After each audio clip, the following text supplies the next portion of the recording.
At my wedding, a rich woman stormed in, screaming, "He's already my husband."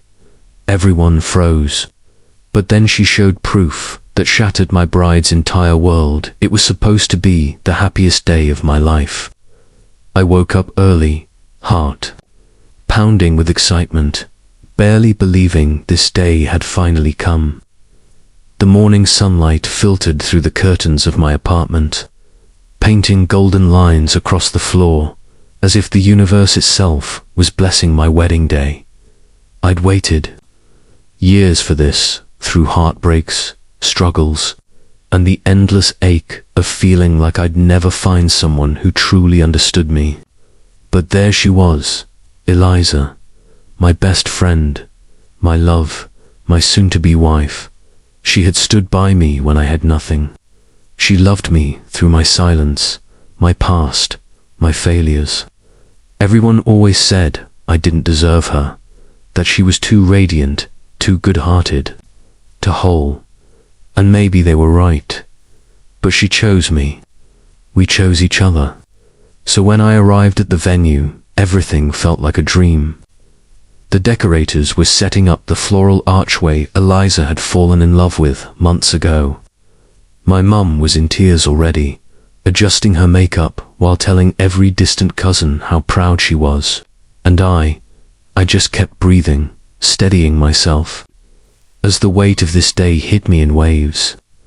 My groomsmen were joking around, but my mind was a blur of nervous energy. The ceremony was just hours away. I stepped outside to catch some air, watching guests trickle in, familiar faces, old classmates, co-workers, all smiling, all dressed up, all here for us.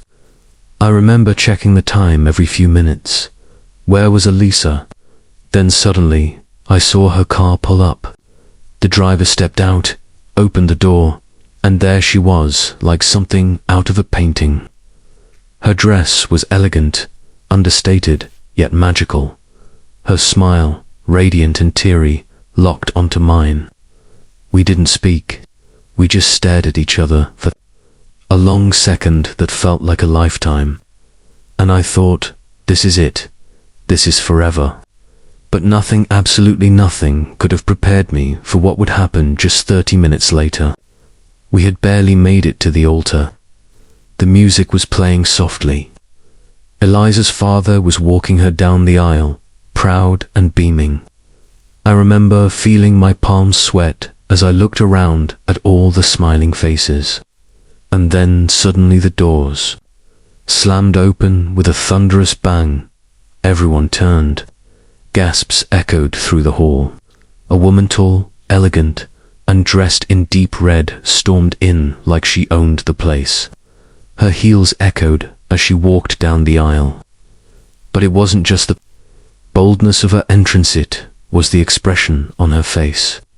Cold, determined, angry. My stomach sank before she even opened her mouth. And then, loud enough for every soul in the room to hear, she pointed directly at me and screamed, "You're already married to me." Time froze. Eliza stopped mid-step.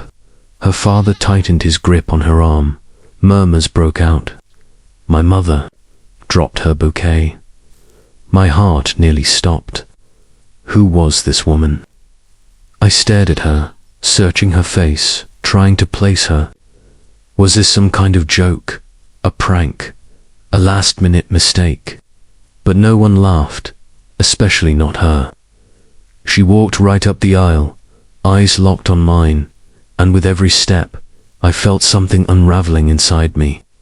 She reached into her purse and pulled out a stack of papers, documents, and threw them onto the floor in front of the altar.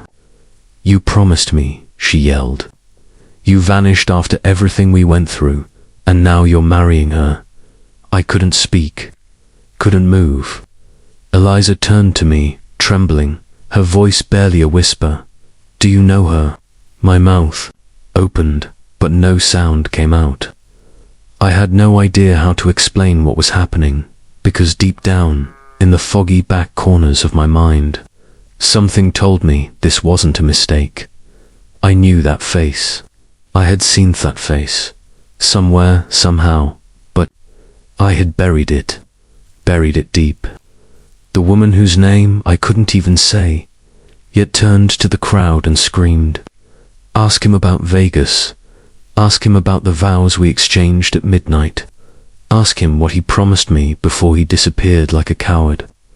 That's when the murmurs became whispers, and the whispers became accusations. Eliza stared at me with tear-filled eyes, her hands shaking. "Is it true?" she asked again, and all I could think, over and over, was, "Oh my God, it's happening again. It's all coming back." My legs felt weak. My lungs forgot how to breathe, because in that moment I realized that the past I tried so hard to erase had finally found its way back dressed in red, holding a marriage license and hell-bent on destroying everything I'd built. And worst of all, I wasn't even sure if she was lying. The room was dead silent, except for the sound of her heels clacking across the polished floor, echoing louder than any words ever could. My bride's hand, which had moments ago been tightly gripping mine with warmth and excitement, now trembled in slow motion as she withdrew it, confused eyes darting between me and the stranger. What is she talking about?" she whispered, barely audible, like she didn't want the words to exist. The woman stood tall, elegant, powerful, like someone who wasn't just crashing a wedding, but reclaiming what was stolen from her. Her hair was styled to perfection, her red lipstick unshaken, her voice unwavering. "You're making a mistake marrying him," she said coldly, eyes locked on my fiancé. "He's already mine, my husband, legally." People gasped. Chairs creaked as guests leaned forward in disbelief. I felt my legs weaken beneath me. "This is insane," I muttered under my breath, not even sure who I was trying to convince them or myself. My mother had her hand to her mouth, and my father looked at me like I had personally dismantled everything he'd worked to build. "Tell them she's lying," my bride said, her voice breaking into pieces. "Please, tell them this is some horrible joke." But I couldn't say anything. My lips moved. No sound came out. My throat was dry. My heart pounded in my ears, like a war drum. The woman reached into her clutch and pulled out a folded stack of papers. Marriage certificates, legal documents, notarized and sealed. She walked toward the priest and handed them over. "Please, see for yourself," she said with cool confidence. "This man and I were married 3 years ago, and we were never divorced." My fiancé's face collapsed into horror. Tears welled up in her eyes, not from the documents, but from my silence.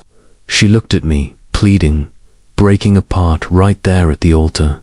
"Is it true?" she asked. And in that moment, I had 1,000 thoughts crash into my brain like a tidal wave. Memories I had buried, truths I had suppressed, consequences I thought would never catch up.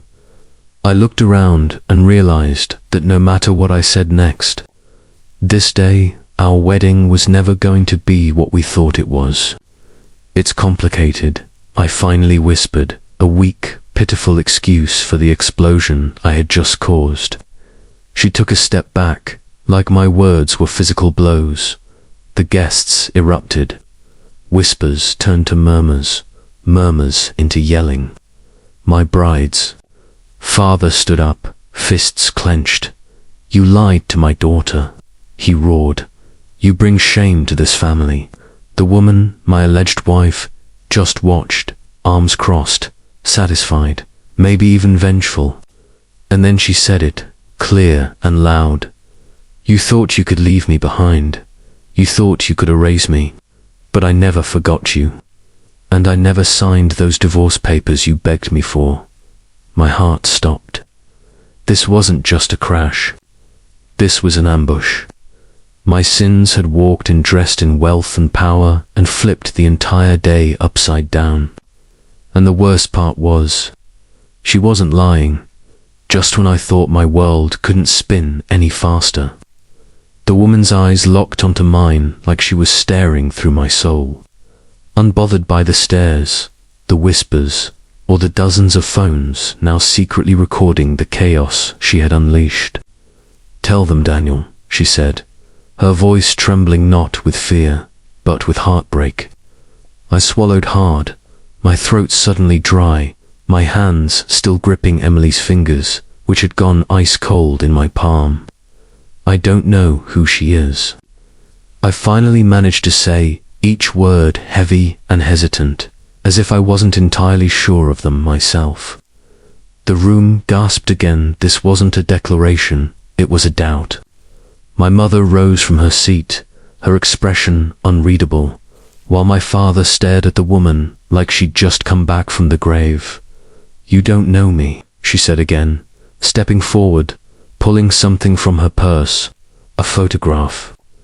I blinked, and the blood drained from my face because it was me in that picture, standing next to her, our arms around each other, both dressed in beachwear, both happy. "This is from Cabo. You proposed to me here 5 years ago." My knees weakened.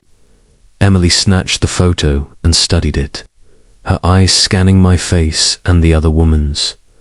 "This could be photoshopped," she said softly, but even she didn't believe her own words. "You told me your name was Jordan back then," the woman continued, her voice louder now, cracking as tears brimmed in her eyes.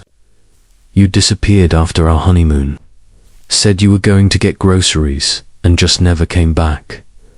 I searched for years, until one day I found your picture in a business magazine, your real name, Daniel Brooks, CEO, engaged to some Emily Carter." Emily flinched at her name, like it was being dragged through the mud. I could barely breathe. My memories, blurry, incomplete, came flashing in fragments. A beach, laughter, her eyes that laugh, and then darkness. I had a breakdown back then. I whispered hoarsely, more to myself than anyone else. I was gone for almost 2 years. I lost everything. I was found in a hospital in Arizona with no ID, no memory of anything before that year. The room fell into stunned silence. My mother gasped, a hand over her mouth. My father's face turned pale. Emily looked at me like I had turned into a stranger in front of her. The woman stepped forward and placed her hand gently on my cheek. "And yet you remembered how to fall in love again with someone else." Her voice wasn't angry, it was devastated. "Do you not remember me?" I wanted to say no, to scream that none of this made sense, but something inside me cracked. A distant scent, her perfume, a song that played in my head, her humming it while brushing her hair. And then, clear as day a memory I didn't even know I still had, kneeling on a sunlit balcony, sliding a ring onto her finger, her eyes wide with joy. I stumbled back, breathless. Emily staggered. "So it's true," she said, almost too quietly to hear. "You were married before, and never told me." "I didn't know," I pleaded, panic rising in my voice. "I swear, Emily, I didn't remember any of this." "Then how do you explain this?" she snapped, thrusting the woman's photograph back at me. "And this?" She pulled out a second photo. The woman had handed her wedding certificate. "Legal, dated, stamped, and this," she said again, holding up her phone where the woman had shown her a video. A video of me, laughing, dancing, kissing this woman under a canopy of stars. I had nothing left to say. I was crumbling. A man living 2 lives, one I remembered, one I couldn't. And now both women were looking at me like they didn't know who I truly was. The guests were leaving, some recording, some comforting Emily. My best man looked too stunned to even stand by me. I didn't know. I whispered again. I didn't know. But even to me, the words felt like ashes in my mouth. Emily didn't say a word as she walked out of the wedding hall. She didn't run, didn't cry, just walked, with the kind of silent fury that tears a man apart more than screaming ever could. Her gown dragged behind her like a broken promise. I stood frozen, the voices around me muffled like I was underwater. Like the weight of two lives collapsing at once had dropped onto my chest and I couldn't breathe. The woman, my first wife, apparently was sobbing quietly now, standing alone in the chaos she'd unleashed. I thought you were dead, she whispered again, but I couldn't look at her. My eyes followed Emily's silhouette disappearing through the glass doors, swallowed by night. I tried to follow her, stumbling, calling her name, Emily, please wait. But my voice sounded pathetic, like a liar desperate to hold on to something he couldn't explain. Outside, the rain had begun falling lightly, as if even the sky had decided to mourn. I found her standing by her car, arms crossed tightly, staring at the wet pavement like it might give her a reason not to fall apart. "Don't," she said. As I approached, "Please just don't say anything right now."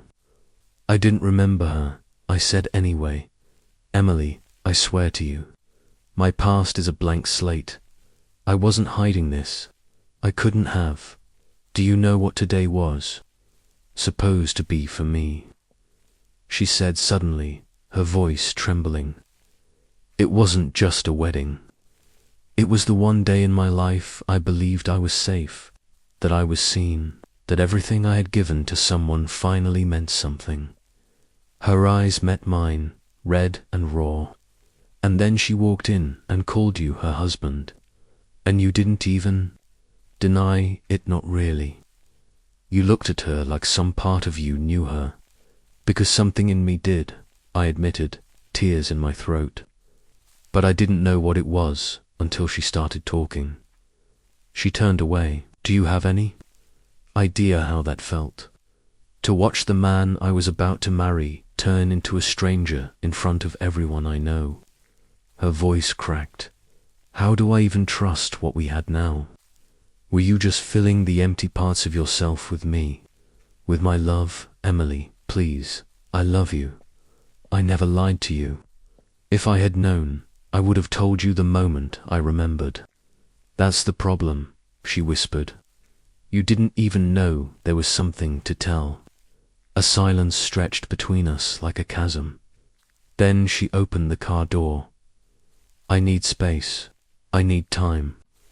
Don't contact me, but we're engaged. Emily, this is us. We've built something real. And now it's built on a foundation I can't trust." She got in and drove away, leaving me standing in the rain with my hands shaking and my world in ruins. Behind me, the woman from my past stepped out quietly, clutching her umbrella. "I didn't mean to destroy your life," she said gently. "But I had to know if I was crazy, if I had imagined everything between us." I turned to her, soaked, speechless. "You didn't imagine it," I said, staring at her face. "But maybe I did.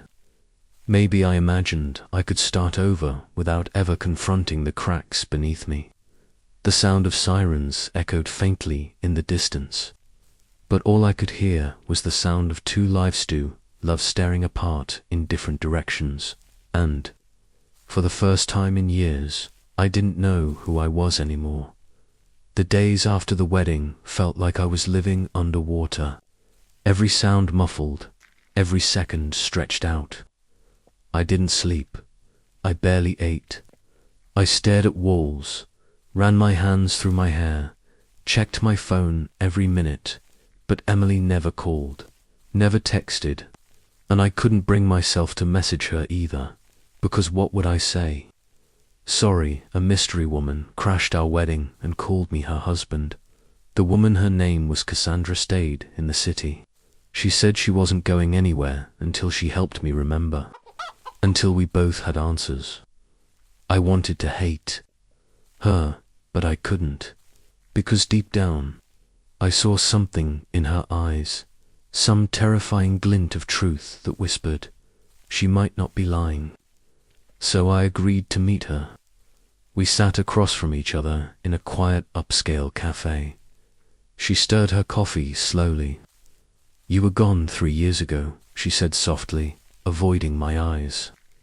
They told me your plane crashed. There were no survivors. I mourned you. I buried what was left.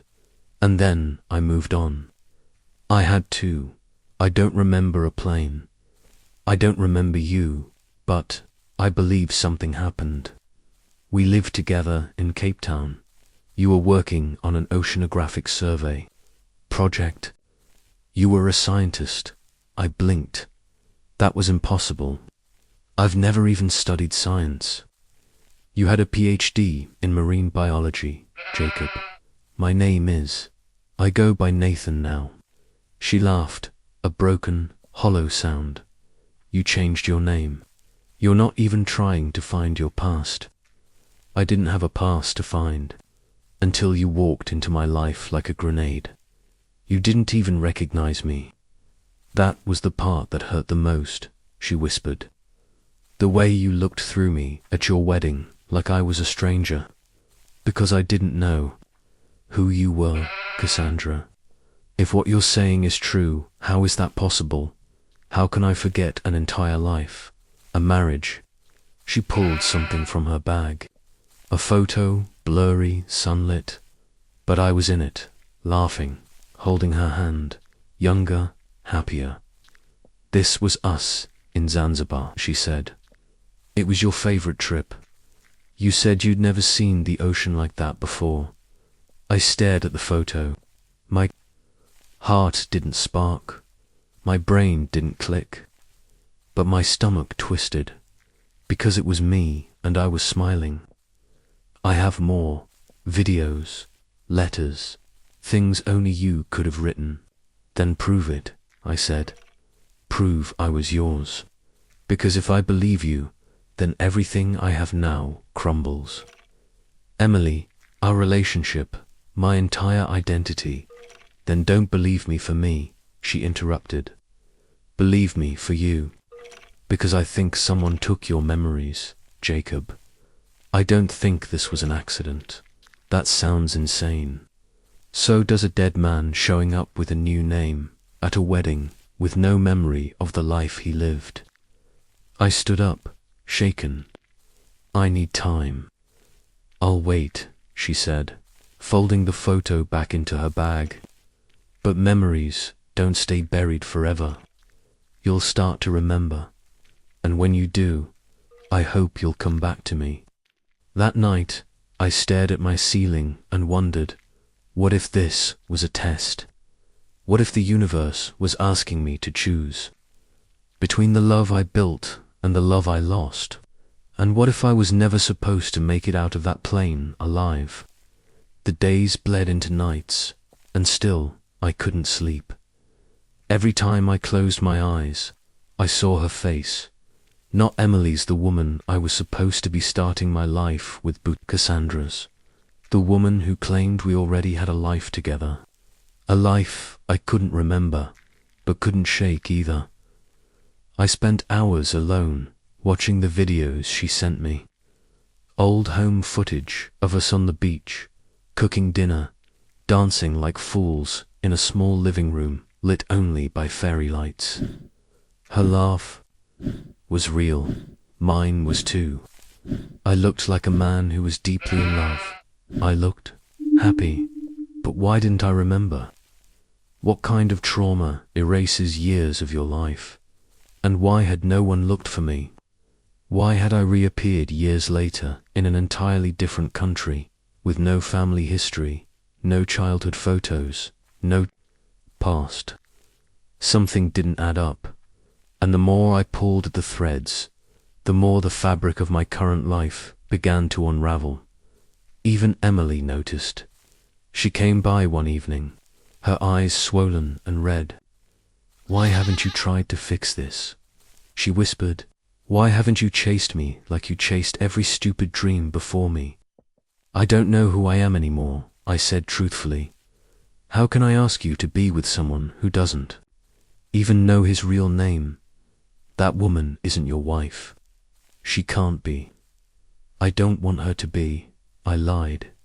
She nodded, but her silence told me she didn't believe me, and maybe she shouldn't, because deep down, something had shifted. I began searching records, hospital databases, obituaries, news articles, and I found it. A private flight from Cape Town to Madagascar.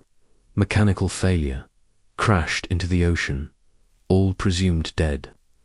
Among the passengers, Jacob Elias Monroe. My heart stopped. That was me. But how did I survive? I tracked down the only person I thought might know, a South African fisherman named Nico, whose name was mentioned in a blog post about sea rescues. It was a long shot, but I flew there. And when I showed up to his dock with a photo of myself and asked if he'd ever seen me before, he turned pale. "You," he said, staring. "You were the one in the net. Everyone thought you were dead. You found me." He nodded slowly, lips trembling. "I pulled your body from the water. You were barely breathing. No ID. Just scars. Your head was bleeding. I took you to a clinic. They never told me what happened after. That explained the memory loss, the trauma, but still, why had no one looked for me? I called Cassandra. You never came to see me in the hospital, I asked. I tried, she whispered through the phone. They wouldn't let me. They said you were declared mentally unstable. Dangerous. I wasn't even listed as your emergency contact. That doesn't make sense. They told me to move on, that you wouldn't remember me, and if you did, it would only make things worse. Who told you that? Your mother? I froze. My mother died when I was a child. No. Jacob, she said gently. She didn't. That was the breaking point. Everything I thought I knew was false. A constructed reality. A rewritten identity.